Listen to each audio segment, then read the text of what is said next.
You know, I wonder if you would agree with it. I will try to condense it very much. You know what's for me the deepest, I simplify to the utmost, something unheard of, and I, as an atheist, accept the spiritual value of it, happens in Christianity. In other religions, you have God up there, we fall from God, and then we try to climb back through spiritual discipline, whatever, training, good deeds, and so on and so on. The formula of Christianity is a totally different one. As we philosophers would have put it, you don't climb to God. God, you are free in a Christian sense when you discover that the distance that separates you from God is inscribed into God himself. That's why I agree with those intelligent theologists, like my favorite, Gilbert Keith Chesterton, who said that the cross, the crucifixion, is something absolutely unique because in that moment of Eli, Eli, lama sabachthani, God, Father, why have you abandoned me?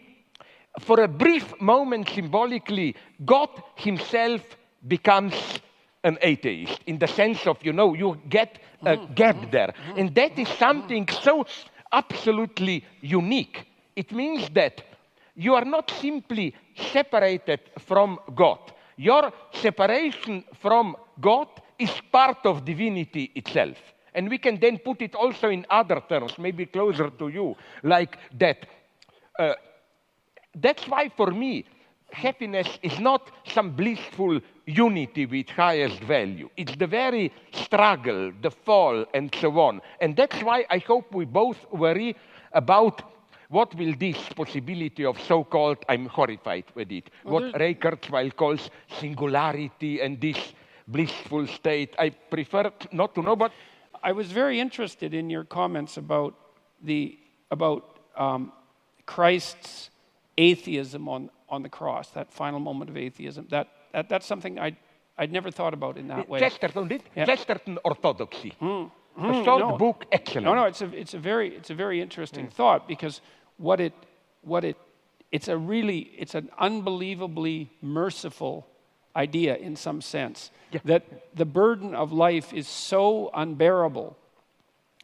And you see in the Christian passion, of course, torture, unfair judgment by society, betrayal by friends, and then a low death. And so that's about as bad as it gets, right? Yeah. Which is why it's an archetypal story, right? It's about as bad as it gets. And the story that you describe points out that it's so bad that even God himself might despair about the essential quality of being. Yeah. Right. So that is merciful in some sense because it does say that there is something that's built into the fabric of existence that tests us so severely in our faith about being itself that even God himself falls prey to the temptation to doubt.